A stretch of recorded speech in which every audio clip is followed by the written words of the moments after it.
कक्षा 8वीं, विषय हिंदी। पाठ 2, वारिस कौन। एक राजा था, उसके 4 बेटियां थीं। राजा ने सोचा कि इन चारों में से जो सबसे बुद्धिमती मतलब क्लेवर होगी, उसे ही अपना राजपाट सौंपेगा। इसका फैसला कैसे हो, वह सोचने लगा। अंत में उसे एक उपाय सूझ गया। एक राज्य रहता है जिसमें एक राजा रहते हैं, उनकी 4 बेटियां रहती हैं। अब राजा सोचते हैं कि अपनी चारों बेटियों में से वह अपने राज्य का नया उत्तराधिकारी, नए राज्य का राजा किसे बनाए। यह उनके लिए एक बहुत बड़ा प्रश्न था। अब चारों बेटियों में से उन्हें अपने राज्य का उत्तराधिकारी किसी एक को बनाना था, लेकिन किसे बनाए, तो वो इस बात को लेकर काफ़ी चिंतित थे। अंत में उन्हें एक उपाय सूझा, जिसके द्वारा वह अपनी इस समस्या को हल करने वाले थे। उसने एक दिन चारों बेटियों को अपने पास बुलाया, सभी को गेहूं के 100-100 दाने दिए और कहा, इसे तुम अपने पास रखो। 5 साल बाद जब मैं इन्हें मांगूंगा, तब तुम सब मुझे वापस कर देना। एक दिन राजा अपनी चारों बेटियों को अपने पास बुलाता है, चारों बेटियों को गेहूं के 100-100 दाने देते हैं और कहते हैं कि आप ये सभी लोग 100 दाने अपने पास रखें। 5 साल बाद जब मैं आपसे इन्हें वापस मांगूंगा, तब आप मुझे इसे वापस कर देना। गेहूं के दाने लेकर चारों बहनें अपने अपने कमरे में लौट आई। बड़ी बहन ने उन दानों को खिड़की के बाहर फेंक दिया। उसने सोचा, आज से 5 साल बाद पिताजी को गेहूं के इन दानों की याद रहेगी क्या? और जो याद भी रहा तो क्या हुआ, भंडार से लेकर दे दूंगी। बच्चों, चारों राजकुमारियों में से जो सबसे बड़ी राजकुमारी रहती है, वह क्या करती है, जैसे ही वह अपने कमरे में जाती है, उसके पिताजी द्वारा दिए हुए 100 गेहूं के दाने वह क्या करती है, खिड़की से बाहर फेंक देती है और सोचती है कि अरे 5 साल बाद थोड़ी ना पिताजी को याद रहेगा कि पिताजी ने कुछ मुझे दिया था। और अगर मान लो याद भी रहा और पिताजी ने मांगा, तो मैं भंडार मतलब जहाँ पर खाने पीने की सामग्री रखी जाती, वहाँ से लाकर 100 दाने दे दूंगी। थोड़ी ना पिताजी को पता चलेगा कि ये वो दाने नहीं हैं जो पिताजी ने दिए थे। दूसरी बहन ने दानों को चांदी की एक डिब्बी में रखकर उसे मखमल के थैले में बंद करके सुरक्षा से अपनी संदूकची में डाल दिया। जो दूसरी राजकुमारी रहती है, वह क्या करती है, एक चांदी की डिब्बी, चांदी यानी सिल्वर, चांदी की एक डिब्बी लेती है।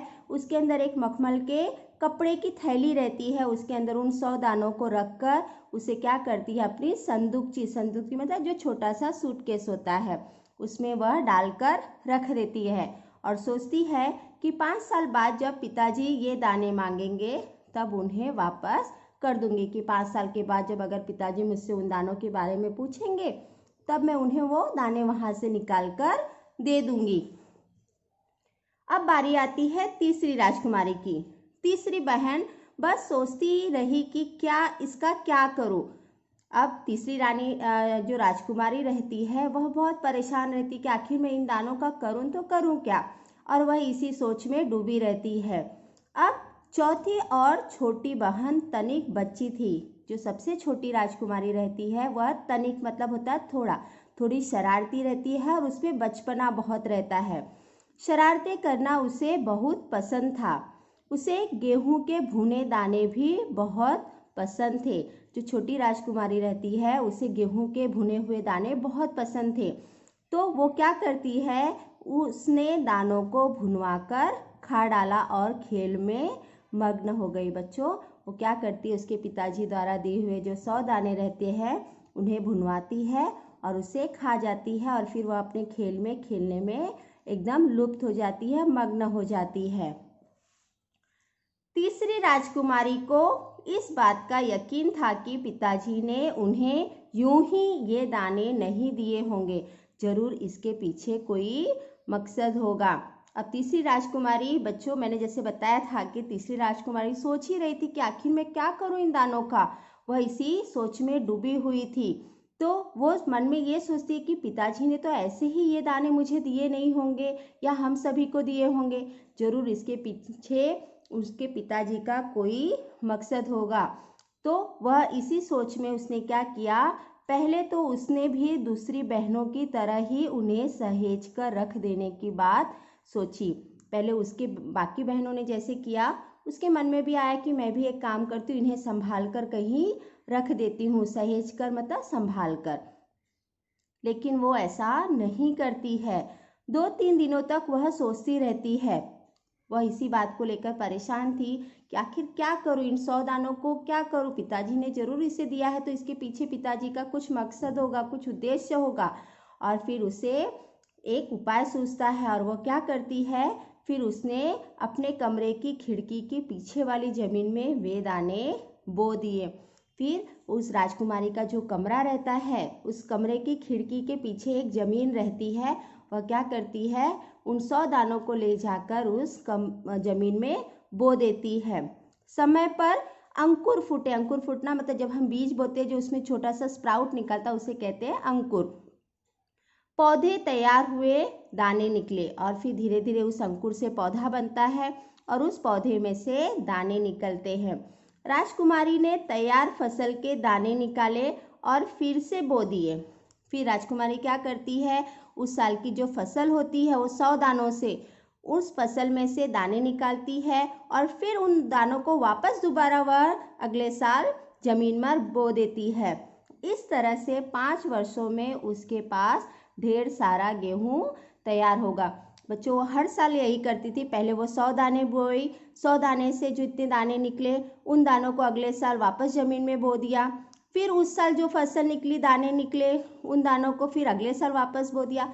इसी तरह से 5 साल वह ऐसे ही करती गई और 5 सालों में उसके पास ढेर सारा गेहूं तैयार हो जाता है। 5 साल बाद राजा ने फिर चारों बहनों को बुलाया और कहा, आज से 5 साल पहले मैंने तुम चारों को गेहूं के 100-100 दाने दिए थे और कहा था कि 5 साल बाद मुझे वापस कर देना। कहाँ है वे दाने? राजा 5 साल का समय बीत जाता है। चारों राजकुमारियों को अपने पास बुलाते हैं और शर्त के हिसाब से वह दानों की मांग करते हैं जो दाने उन्होंने अपनी बेटियों को दिए थे। बड़ी राजकुमारी भंडार घर जाकर गेहूं के दाने ले आई और राजा को दे दिए। राजा ने पूछा, क्या ये वही दाने हैं जो मैंने तुम्हें दिए थे?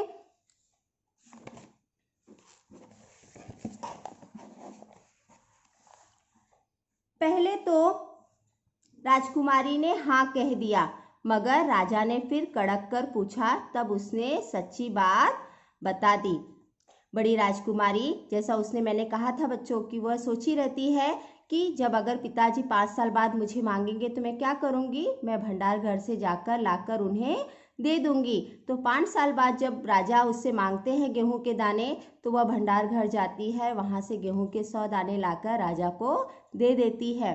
जब राजा को पता चल जाता है तो राजा उससे पूछते हैं कि क्या ये वही दाने हैं जो मैंने आपको दिए थे? तब राजकुमारी पहले तो हाँ कहती है, लेकिन जब राजा उसे डांट कर गुस्से में पूछते हैं तब वह राजा को सारी बात बता देती है कि उसने गेहूं के वो जो दाने थे वह फेंक दिए थे, ये वो दाने नहीं है, उसने ये नए दाने जो हैं वो भंडार घर से लाकर उन्हें दिए हैं। राजा ने दूसरी राजकुमारी से पूछा, तुम्हारे दाने कहाँ हैं? अब बारी आती है दूसरी राजकुमारी की। दूसरी राजकुमारी से राजा जब पूछते हैं कि बेटा आपके दाने कहाँ हैं, तब क्या होता है, दूसरी राजकुमारी अपनी संदूकी में से मखमल की खोल वाली डिब्बी उठा लाई जिसमें उसने गेहूं के दाने सहेज कर रखे थे। राजा ने उसे खोलकर देखा, दाने सड़ गए थे। 5 साल बाद जब राजा के पूछने के बाद दूसरी राजकुमारी, जिसने अपनी डिब्बी में एक चांदी की डिब्बी में दानों को सहेज कर रखी थी, वह डिब्बी लाकर अपने पिताजी को देखती है। तो देखते हैं तो वो जो गेहूं के दाने रहते हैं वे सारे सड़ गए रहते हैं। तीसरी राजकुमारी से पूछा, तुमने क्या किया उन दानों का? तीसरी ने कहा, मैं इसका उत्तर आपको अभी नहीं दूंगी, क्योंकि जवाब पाने के लिए आपको यहाँ से दूर जाना पड़ेगा और मैं वहाँ आपको कल ले चलूँगी। तीसरी राजकुमारी की जब बारी आती है तो वो अपने पिताजी से कहती है कि पिताजी, आपने जो दाने दिए थे उसे दिखाने के लिए आपको मेरे साथ दूर चलना पड़ेगा, तो हम लोग वो कल चलेंगे। राजा ने अब चौथी और सबसे छोटी राजकुमारी से पूछा। उसने उसी बेपरवाही से जवाब दिया, बेपरवाही मतलब लापरवाही से, उन दानों की कोई कीमत है पिताजी? वैसे तो ढेरों दाने भंडार में पड़े हैं, आप तो जानते हैं ना, मुझे गेहूं के भुने दाने बहुत अच्छे लगते हैं, सो मैं उन्हें भुनवा कर खा गई। आप भी पिताजी किन किन चक्करों में पड़ जाते हैं। जब चौथी राजकुमारी की बारी आती है, चौथी राजकुमारी से पूछते हैं। तो बच्चों, जैसा मैंने बताया था कि चौथी राजकुमारी जो रहती है वो शरारती और थोड़ी लापरवाह टाइप की रहती है। तो वो अपने पिताजी से कहती कि क्या पिताजी, आप भी भंडार घर में तो इतने गेहूं के दाने पड़े हैं, फिर भी आप जो हैं वही 100 दाने लेकर बैठे हुए हैं। मैंने उन दानों को भुनवा कर खा लिया। सभी के उत्तर से राजा को बड़ी निराशा हुई। चारों में से अब उसे केवल अपनी तीसरी बेटी से ही उम्मीद थी। अब 4 राजकुमारियों में से 3 राजकुमारियों का तो फल राजा देख लेते हैं, लेकिन अब एक ही राजकुमारी बची थी जिससे उन्हें थोड़ी उम्मीद थी। बाकी सभी के उत्तर सुनकर तो राजा बड़े ही निराश हुए। दूसरे दिन तीसरी राजकुमारी राजा के पास आई। उसने कहा, चलिए पिताजी, आपको मैं दिखाऊं गेहूं के वे दाने कहाँ है। दूसरे दिन तीसरी राजकुमारी पिताजी को लेकर कहीं जाने के लिए तैयार करती है। राजा रथ पर सवार हो गया। रथ महल नगर पार करके खेत की ओर बढ़ चला। राजा ने पूछा, आखिर कहाँ रख छोड़े हैं तुमने वे 100 दाने? इन 100 दानों के लिए तुम मुझे कहाँ कहाँ के चक्कर लगवाओगी? राजा रथ पर सवार होकर अपने महल से होते हुए नगर से बाहर निकलकर खेत की ओर बढ़ने लगते हैं। लेकिन राजा फिर पूछते हैं कि अरे बेटी, तुम मुझे कहाँ लेकर जा रही हो? पता नहीं तुमने वो दाने कहाँ रखे हैं और कहाँ कहाँ मुझे घुमा रही हो। तब तक रथ एक बड़े से हरे भरे खेत के सामने आकर रुक गया। राजा ने देखा सामने बहुत बड़े खेत में गेहूं की फसल थी। उसकी बालियां हवा में झूम रही थी, जैसे राजा को कोई खुशी भरा गीत सुना रही हो। राजा ने हैरानी से राजकुमारी की ओर देखा। राजा का रथ जो है वो एक बड़े से हरे भरे खेत के सामने जाकर रुक जाता है। तो राजा देखते हैं कि खेत में गेहूं की जो फसल थी वह हवा में लहलहा रही थी और ऐसा लग रहा था जैसे वह खुशी से राजा का स्वागत कर रही हो और उन्हें गीत सुना रही। बच्चों, आपने गेहूं के खेत देखे होंगे, उसकी बालियां देखी कभी? हवा जब बहती है तो कितनी अच्छी से वो लहलहाती रहती हैं। ऐसा कितना सुंदर दृश्य होता है वो। तो ऐसे लगता है जैसे कि वह गेहूं की बालियां अपनी खुशी प्रकट कर रही हों। ठीक उसी तरह से उन खेतों में भी गेहूं की जो फसल थी वह ऐसा लग रहा था जैसे वह अपने मन की खुशी दिखा रही हूँ। राजा ने बड़ी ही हैरानी से, आश्चर्य से राजकुमारी की ओर देखा। राजकुमारी ने कहा, पिताजी, ये है वे 100 दाने जो आज लाखों लाख दानों के रूप में आपके सामने हैं। मैंने उन 100 दानों को बोकर इतनी अधिक फसल तैयार की है।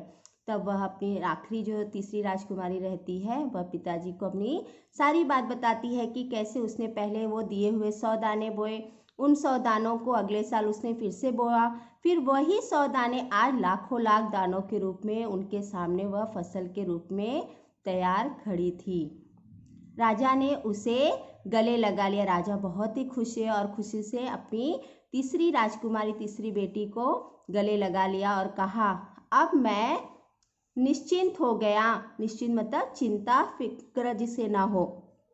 उन्होंने कहा कि अब मैं निश्चिंत हो गया, तुम ही मेरे राज्य की सच्ची उत्तराधिकारी हो। यानी उन चारों राजकुमारियों में से उन्होंने अपनी तीसरी बेटी को, तीसरी राजकुमारी को अपने राज्य का उत्तराधिकारी बनाने का निश्चय किया। तो बच्चों, इस पाठ में हमें यह सीख मिलती है कि कोई भी चीज़ हो या कोई भी साधन हो, अगर हम उसका सही समय पे सही उपयोग करेंगे तो ही उसका फल हमें अच्छा मिलेगा। जैसे बच्चों, अगर तुम्हारी एग्ज़ाम आती है, तुम्हारी जब परीक्षा होती है, अगर उस वक्त आप पढ़ाई करोगे परीक्षा से पहले उसकी तैयारी करोगे, मेहनत करोगे, तब तुम्हें परीक्षा में अच्छे फल, अच्छे अंक प्राप्त होंगे। ना कि परीक्षा खत्म होने के बाद अगर आप पढ़ाई करोगे, अगर परीक्षा खत्म हो गई उसके बाद वो पाठ पढ़ोगे या उसमें मेहनत करोगे तो आपका उसका फल मिलने वाला है नहीं। तो हर चीज़ का एक सही समय होता है और हमें अगर अपने काम का सही फल पाना है, अच्छा फल पाना है, तो हमें अपने जीवन में सारे काम, सभी चीज़ों का उपयोग सही समय पर करना होगा। धन्यवाद।